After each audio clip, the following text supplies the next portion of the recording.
Makalipas ang 8 buwan mula nang nakalabas sa hospital sina Brandon at Anisha, naging abala naman sila sa pag-aasikaso ng kanilang kasal. Hindi na muna siya pinagtrabaho ng ama dahil ang gusto nito ay mag-focus siya sa paparating na grand wedding. Nahihiya si Anisha dahil napakang-grande ng mga preparations, nalula siyang bigla, at medyo nahihiya rin siya humarap sa tao dahil hindi pa masyado naghihilom ang mga sugat niya, may mga peklat din na naiwan. Pinagtityagaan na muna niya sa paglalagay ng sebo de macho, yun ang dating turo ng kanyang ina noong nabubuhay pa ito, hindi man natatanggal pero hindi naman maitim ang peklat, okay na siya roon, nahihiya rin kasi siya kay Brandon, ito kasi ang gusto gumastos para plastic surgery niya. Araw ng kasal nila Anisha at Brandon, kung excited sila sa magaganap na kasalan mas excited ang magulang ni Brandon. Silang mag-asawa ang personal na nag-ayos ng lahat na kailangan nilang dalawa. Noong una ay gusto ng ama na sila ni Brandon ang umasikaso ngunit nagbago ang isip ng mga ito. Pinagtrabaho ng ama si Brandon at si Anisha naman ang madalas kasama ng mag-asawa para sa pag-aasikaso ng kasal, mula sa mga bisita, venue, mga pagkain at maging gown ni Anisha ay personal na ina ni Brandon ang nag-asikaso, pinagawa pa nito mula sa sikat na designer sa Europe. Lahat detalyado and she even brought Anisha in Europe, para personal nitong makita at masukatin ang sikat na gumagawa ng mamahaling design na damit, kahit ang ilang Hollywood stars ay dito rin nagpapagawa, hindi malaman ni Anisha kung ano ang unang gagawin, and it's her first time na pumunta sa ibang bansa, isinama siya ng ginang at ganoon din si Connie, tuwang-tuwa silang magkapatid dahil narating nila ang lugar na minsan pinangarap lang nila noon. Noong una ay ayaw pumayag ni Brandon na hindi siya kasama, pero nangako ang dalaga na sa pagbalik nila ay may surprise ito sa kanya, kaya walang nagawa ang binata kung hindi pumayag. At ito nga ang araw na pinakahihintay nila. Congrats, bro, finally tumano ka rin sa pagiging babero, sana magtuloy-tuloy na, baka iwan kang bigla ni Anisha, magdidiwang talaga kami, malakas na nagtatawanan sina Nico at Clifford. Tuwang-tuwa ang mga ito na inaasar si Brandon dahil simula nang alukin niya ng kasal si Anisha ay hindi na siya lumingon pa sa kahit sinong babae. Kahit minsan na inaaya siya ng dalawa sa bar, hindi rin siya sama-sama. After work, straight to the house siya. He used to do this routine every day, and he personally took care of Anisha whenever he got home. Kapag kayo ang nagsipag-asawa, tatawanan ko rin kayo. Sigurado akong titinurin kayo. Lalo ka na Nico. Huwag mong sundan ang yapak ko bilang isang hari ng babero. Baka magulat ka na lang isinusumpa ka ng mga babae na kahit kailan hindi ka mag-aasawa at magkaanak. Tumahimik naman bigla ang malakas kung tumawa na si Nico, maging si Clifford ay tumigil na rin sa pagtawa, mukhang tinamaan sa sinabi ni Brandon, natawa bigla ang binata sa naging reaksyon ng mga kaibigan. Takot din pala kayong isumpa ng mga nabiktima ninyong mga babae. Tumawa ng malakas si Brandon sa dalawang kaibigan, pero ang totoo inaaliw niya lamang ng sarili niya. Kasalukuyan silang nasa simbahan, hinihintay na lamang nila ang pagdating ng bride at magsisimula na ang seremonya. Kinakabahan siya dahil baka magbago ang isip ng kanyang mahal. Huwag ka sanang umatras mahal ko, piping-osel niya sa sarili. Namamangha siya sa naging ayos ng kasal nila. Daig pa nila ang royalty person dahil sa engranding kasal na inayos ng kanyang mga magulang. Masyado itong excited sa kasal niya, at laging nagpapasalamat kay Anisha dahil ito umano ang nagpabago sa dating walang direksyon na lalaking katulad niya. Madalas niya kasing naririnig yun sa tuwing umaga kinakausap ng kanyang magulang si Anisha, lihim na lamang siyang napapangiti, minsan nagseselos na siya. Dahil mukhang hindi na siya pansin ng magulang niya at laging ang kanyang mahal na babae ang mga kasama nito at kausap, pero mas masaya siya dahil walang balakid sa kanilang dalawa ng dalaga, hindi rin kasi matapobreng ang magulang niya, kaya kahit sinong babae at matino ay walang problema sa mga ito. Natapos na rin ang problema nila mula sa mag-amang Julio. On process pa rin ang kaso ni Pinky at ibang mga tauhan na nahuli. Dahil ito ang anak ng drug lord kung tawagin, sa dalaga nakaatang ang lahat ng kaso na sangkot ang ama nito. Ang ilan rin sa mga kasamahan nila ay namatay katulad ni Julio, na ilibing na rin ito matapos imbestigahan, nasa kulungan na rin si Pinky at nagbabayad ng kasalanan nito. Minsan niyang binisita ito kasama si Anisha dahil nakiusap ang kanyang mahal na dalawin ng dalaga. Noong una ay ayaw niyang pumayag dahil baka kung ano ang gawin ni Pinky sa mahal niya. pero wala siyang nagawa nang magtampo ito sa kanya. Minsan lamang humiling ang dalaga sa kanya at hindi niya ito kayang tanggihan. Humanga siya kay Anisha nang dalawin nila si Pinky. Imbes magalit ito dahil sa ginawang pag-torture ng huli sa mahal niya, pinatawad nito ang dalaga, pero hindi siya pumayag na ay itras ang kaso para rito. He wants her to suffer for what she did to his fiancé. Naunawaan naman siya ng mahal ni Anisha. Ngayon malaya na siyang mahalin ng dalaga at ipagsigawan sa mundo na mahal niya ito. Tinapak siya ni Clifford dahil napalalim na ang pag-iisip niya sa nangyari nitong mga nakaraan. Marami na rin pala siyang nalagpasan na problema na hindi niya namamalayan. Ang lalim ng iniisip mo, baka malunod kami, hindi mo na narinig ang sinabi ng wedding coordinator mo. Naku, hindi pa man mukhang magpa-file na ng annulment si Anisha, pang-aasar ni Clifford sa kanya. Sinuntok niya ito ng mahina sa tiyan na ikinatawa lamang ng kaibigan. Bakit, ano bang sabi ng wedding coordinator? Tanong niya rito, hindi nga kasi niya narinig ang sinabi nito. Naku, wala na, annulment na ang kasunod nito, walang narinig, ang sabi ng wedding coordinator mo. Umatras na raw sa kasal si Anisha, kaya magsiuwian na raw tayo, muling buska ni Clifford na sinundan naman ni Nico. Oo, nga, sabi ng wedding coordinator, hintayin mo na lang daw ang annulment papers ninyo ni Anisha, dagdag pa ni Nico na ikinasimangot ng mukha ni Brandon. Kayo ba hindi titino, puro kayo kalokohan? Ano nga ang naputol ang sasabihin niya nang tumunog na ang unang wedding song nila? Hudyat nang simula na ang kasal, napagtanto niya na lamang. Hila siya ng mga kaibigan tungo sa may pinto kung saan magsisimula silang maglakad sa aisle. Katabi niya ang magulang habang naglalakad sila tungo sa harap ng altar. Sumunod na rin ang ring bearer, flower girl at mga abay kasama ang mga kaibigan niya at si Clifford na kanyang best man. Nang makarating sa pwesto niya malapit sa altar at natapos na lahat ang kasama sa entourage ng kasal nila maliban sa bride, pinalitan ang music para sa entrance ng kanyang mahal. Simula pa lamang tumunog ang musika, hindi na napigilan pa ng binata ang maiyak. We found love ang napili ng dalaga, at ang bawat lyrics ay tumatagos sa kaibuturan ng puso ni Brandon. Indeed, they found love and that love will remain eternally.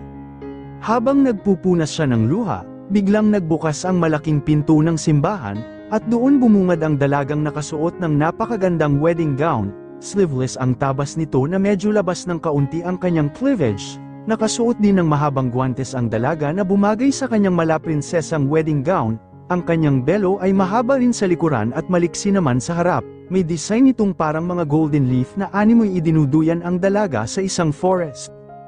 Hindi naman mampat ang pagluha ni Brandon sa nakikita ng napakagandang bride niya na naglalakad sa aisle kasama ang kapatid nitong si Connie. Napansin niya pa na inabutan ito ng kapatid ng panyo upang panasa ng luha.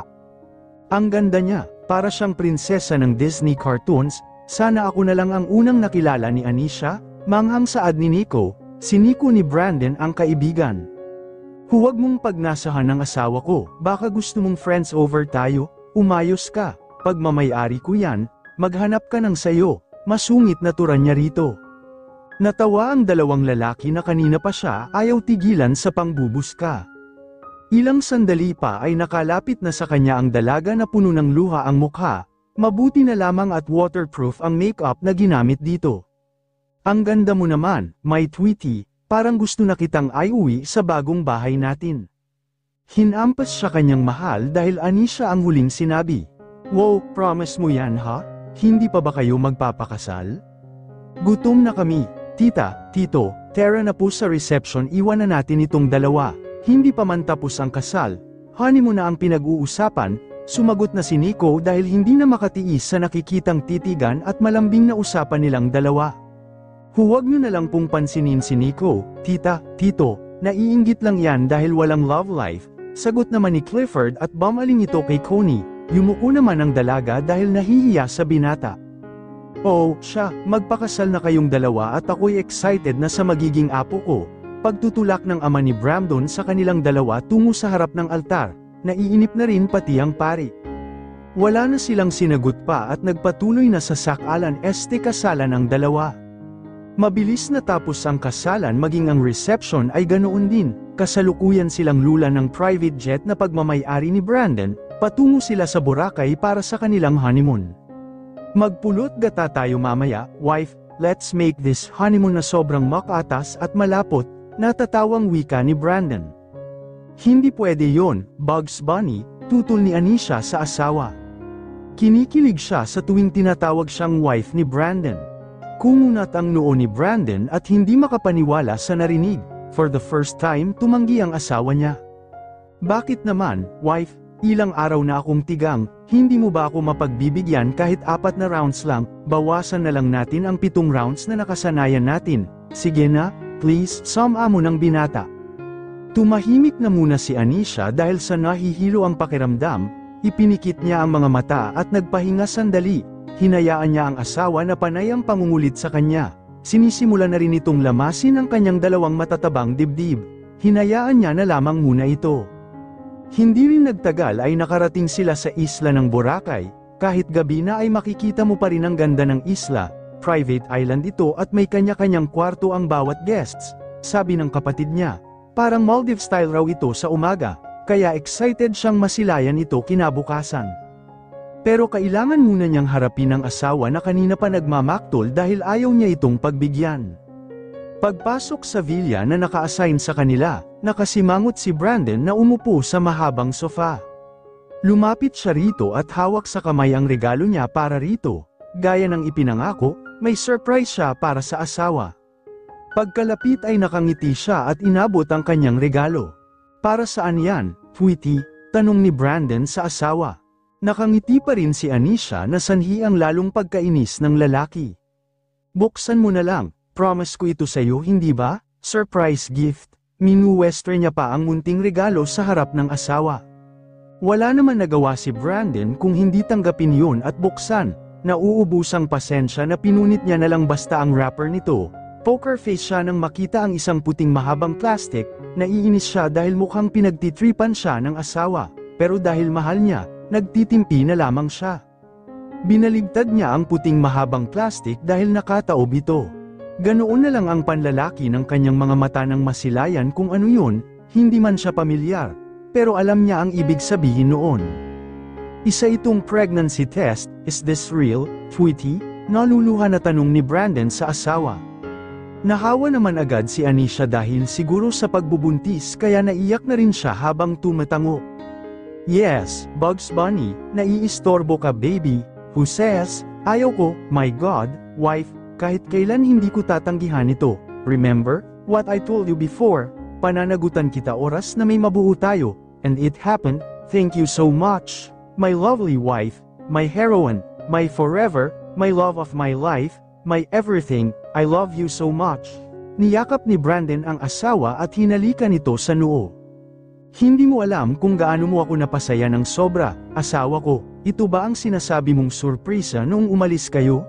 Hindi ka ba binawalan ng doktor na bumiyahe? Hindi ba masama yun sa buntis ang sumakay ng eroplano? Sana sinabi mo agad, pinutol ni Anisha ang idudugtong pa sa sasabihin ng asawa. Safe naman kami ni baby, and that time na nag-travel kami.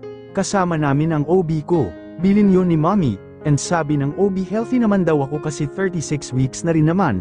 Although bihira ang ganoon ang nangyayari, she made sure to keep the baby safe while I'm traveling, at isa pa 2 araw lang kami roon, remember, kaya pinadala na lang via parcel yung gown ko kasi ayaw ng mommy magstay ako ng matagal doon. Malawak ang ngiti ni Brandon sa asawa habang nakikinig sa kwento nito. Marami pang sinabi si Anisha na ikinamangha niya, nasa 36 months na kasi ang tiyan niya pero hindi man lang nahalata ni Brandon. Itinago muna ng dalaga ang pagbubuntis dahil gusto niyang makasigurong buo na ito bago niya sabihin sa asawa. Alam na rin naman ng ina ni Brandon maliban ang ama nito, inilihim nila pansamantala. Sure ka ba na safe kayo ng baby natin, wife? Tell me ano ang gusto mong kainin, order ako ng marami. Ano ang madalas mong gustong kainin? Magkasama tayo sa bahay pero hindi ko napansin nagdadalang tao ka na pala, sana sinabi mo na noon pa, para naman naging maingat ako sa rounds natin. Iba-iba pa naman ang mga posisyon natin noon. Natawa si Anisha sa parang bata na reaction ni Brandon. Okay lang ako, Bugs Bunny, okay lang kami ni baby, medyo kailangan lang daw mag-ingat para hindi mapaano si baby, kaya wala munang rounds, ha? Hindi matanggap ng kalooban ni Brandon ang sinabi ng asawa pero sumang-ayon na lamang siya. For his wife and the baby, he will forget his needs. Kailangan niyang alagaan ng husto ang kanyang asawa. Doon niya lang rin napansin na kaya pala madalas itong magsuot ng malaking damit ay para hindi mahalata ang tiyan nito. Maging ang gown ay balloon style at hindi masikip sa dalaga ang suot kaya malayang kumilos si Anisha dahil doon. Even she wore flat shoes instead of high heels. Kaya pala madalas ang ina ang kasama ng kanyang asawa dahil may sikreto pala ang mga ito. Everything was planned and organized with the help of Brandon's mom. Dahil sa pagod, maagang ginupo ng antok si Anisha. Madaling araw na nang magising siyang muli, humihilab ang tiyan niya, nagugutom siya ulit, hindi siya makatulog kapag ganoon ang senaryo niya, kaya nga noong una niyang maglihi, patago siya kung kumain at minsan kasama niya ang mommy ni Brandon, ito ang tumutulong sa kanya kapag nagki-crave siya.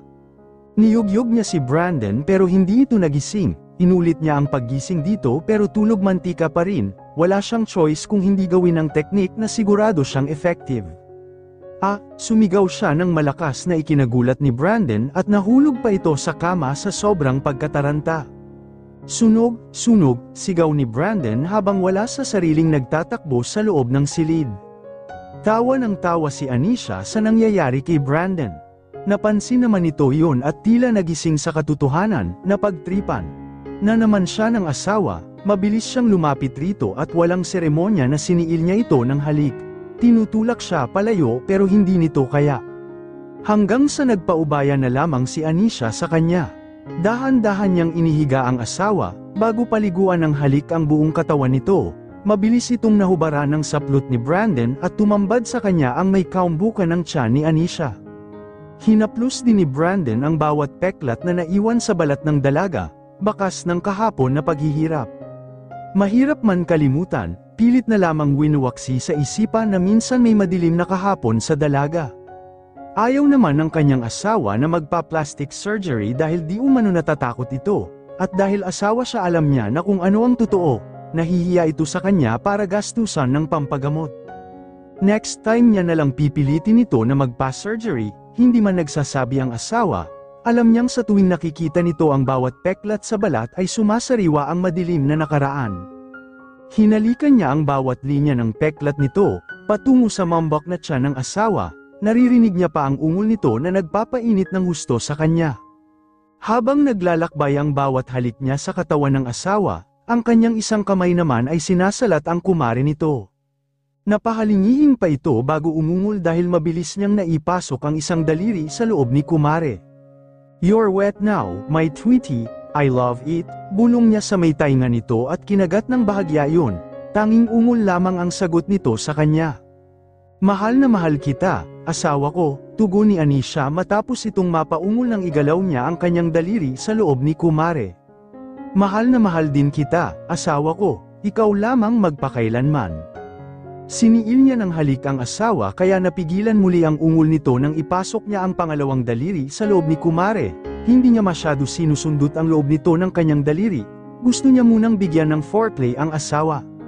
Ngunit mali siya ng ginawa, nagalit ito sa kanya at inaalis ang kamay niya sa kumare nito.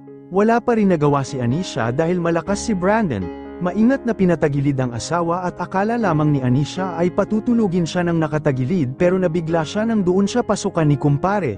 Ramdam niya ang katabaan at kahabaan ng kumpare ng asawa, at gustong-gusto niya yun. Ang kaninang gutom na nararamdaman niya ay napalitan ng mga helanghing at paghahanap na isagad pa nito ang kumpare niya. "Bugs Bunny, isagad mo pa, please. Gustong-gusto ko sa tuwing nasa loob ka ni kumare, hinding-hindi ako magsasawa sa iyo, asawa ko.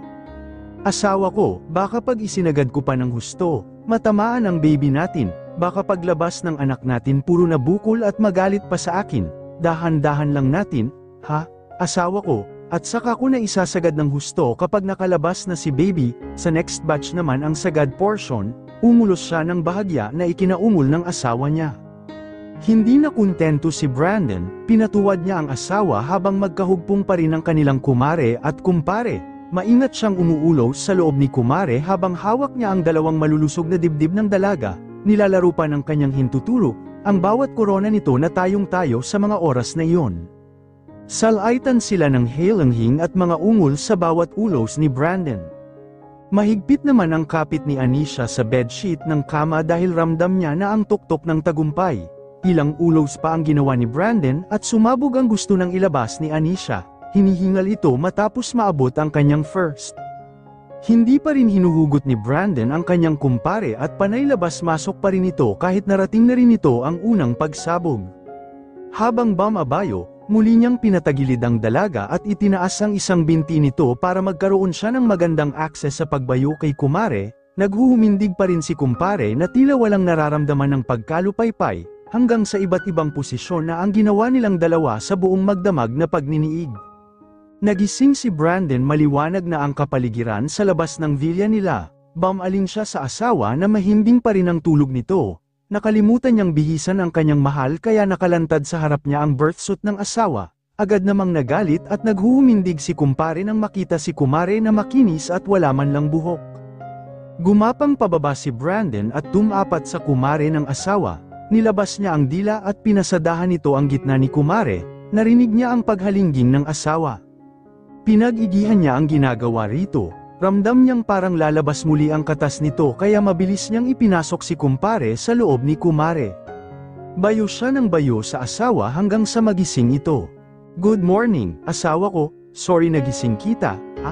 Hindi ko lang mapigilan ang sugurin si kumare, asawa ko, she invited me to go inside. Ang sarap-sarap mo asawa ko," pasiga na ungol ni Brandon habang sinasagad ng husto ang kanyang kumpare. Wala ring humpay sa pag-ungol si Anisha hanggang sa maabot nila ang tagumpay. Nanghihina silang pareho dahil sa matinding katas na naramdaman. Parehong may ngiti sa lobby nilang dinadama ang bawat katas na kanilang nilalabas. "I love you, mahal kong asawa," humalik si Brandon sa lobby ng asawa. Nang magbitiw ang kanilang lobby ay si Anisha naman ang sumagot sa asawa. "I love you, too, asawa ko. May naalala pala ako," dugtong nito habang magkahugpong pa rin ang kanilang kumare at kumpare. "Ano yun, asawa ko?" tanong ni Brandon na nagtataka pero may ngiti sa lobby. "Naalala ko lang, hindi mo pala ako binayaran sa misyon ko, gaya ng napag-usapan natin. Sayang din yun, gusto ko sanang ibili ng gamit si Connie kung sakaling nabayaran mo ako noon. Kaya lang kasal na tayo, siguro yung dapat na bayad mo sa aking 200,000, ginamit mo sa engranding kasal natin kaya walang natira. Hay, buhay, na pornada ang kita ko, pera na naging bato pa." Malakas na tawa ang dumagundong sa loob ng silid nilang mag-asawa. Napakaligaya ni Brandon sa mga oras na yun at sa mga nasabi ng kanyang asawa. He will never trade his wife to any amount, she belongs to him. "Ikaw talaga asawa ko, kahit naman hindi kita bayaran, nasa iyo na ang ATM cards ko, you can withdraw money anytime you want, I don't mind, basta masaya ka, magiging masaya din ako. Huwag kang mag-alala kay Connie, nagdeposito na ako ng pera sa bank account niya. Magagamit niya ito anumang oras na gusto niya, hindi mo na siya kailangan isipin pa, and besides, she's working in our company, buwan-buwan na siyang kumikita, bumili ka na lang ng gamit para sa baby natin, at huwag mong pansinin ang iyong kapatid na babae, kaya na niya ang sarili niya ngayon, from now on, focus ka na lang sa sarili mo at sa baby, okay, mind our baby asawa ko," malambing na turan ni Brandon. Habang sinasabi niya ang mga katagang yun ay maingat at dahan-dahan na siya muling umuulos kay kumare. Imbes na sumagot ng yes, si Anisha, isang impit na ungol ang kanyang nasambit, na isagad ata ng husto ni Brandon ang kanyang kumpare na ikinahiyaw ni Anisha. Impit na ungol ni Anisha, asawa ko, sagad is the key, ang sarap mahal kong asawa. Nasasanay na akong nasa loob ka ni kumare, mahal na mahal kita, at muling umungol ng malakas si Anisha, nanginginig ang katawan niya sa pag-abot ng mala-extreme na pagsabog. May ngiti sa labi na muling nakatulog ang asawa ni Brandon. Habang siya naman ay malakas pa rin ang energy, inayos niya ang pagkakahiga ng asawa matapos linisan at bihisan ito ng damit, inabot ang kanyang cellphone at tinawagan ang cafeteria sa isla kung saan sila nagbabakasyon. Umorder siya ng masasarap na putahe. He made sure na healthy yun dahil para lahat sa kanyang mahal na babae at sa baby. Matapos tumawag sa cafeteria ng naturang isla, sunod naman niyang tinawagan ang kanyang ina. Ilang ring lamang, sinagot nito agad yun. "Hello, anak, kumusta ang honeymoon ninyo ng daughter-in-law ko? Okay lang ba siya?" May himig na pag-aalala nito sa kanyang asawa. Napangiti na lamang si Brandon dahil gustong-gusto ng ina niya ang babaeng kanyang mahal. "She's fine, Mommy, siya nga po pala. Thank you po sa pag-aasikaso ng mag-ina ko. Mommy, nagulat ako sa surprise niya. Did Dad know already? Magiging lola ka na." "Mommy," humalakhak si Brandon matapos asarin ng ina. Alam niya ayaw nito magpatawag ng lola. Lakas daw makamatanda yun, Mom silang daw ang tawag dito. Iyon lagi ang bukang bibig ng ina noong gusto siya nitong makapag-asawa, at ngayon natupad na ang hiling ng ina. Sobra-sobra ang pasasalamat nito sa kanyang asawa. Malaki na rin kasi ang pinagbago niya buhat nang makilala si Anisha. Hindi man siya perpektong tao, sisikapin niyang maging mabuti para sa pamilya na bubuuin nilang mag-asawa. Nagkumustahan at nag-aasaran lamang silang mag-ina at nagpaalam na siya rito. Sakto naman ng pagbaba niya sa telepono ay ang pagdating ng kanilang pagkain. Parang may sariling isip din ang pagpili niya ng pagkain, dahil noong tinanong niya ang ina tungkol sa hilig kainin ng asawa, sakto naman sa mga in-order niya. Tinakpan muna niya ang pagkain at saka tumungo ng banyo upang maligo. Malawak ng ngiti ang nakapaskil sa kanyang mga labi. Kung may ibang tao na makakakita sa kanya ay iisipin na nababaliw siya. Hindi rin siya nagtagal maligo, nagpunas ng tuwalya at nagbihis na rin sa loob ng banyo. Mahirap na kapag lumabas siya ng walang saplot, baka hindi niya na naman tigilan ang kanyang asawa.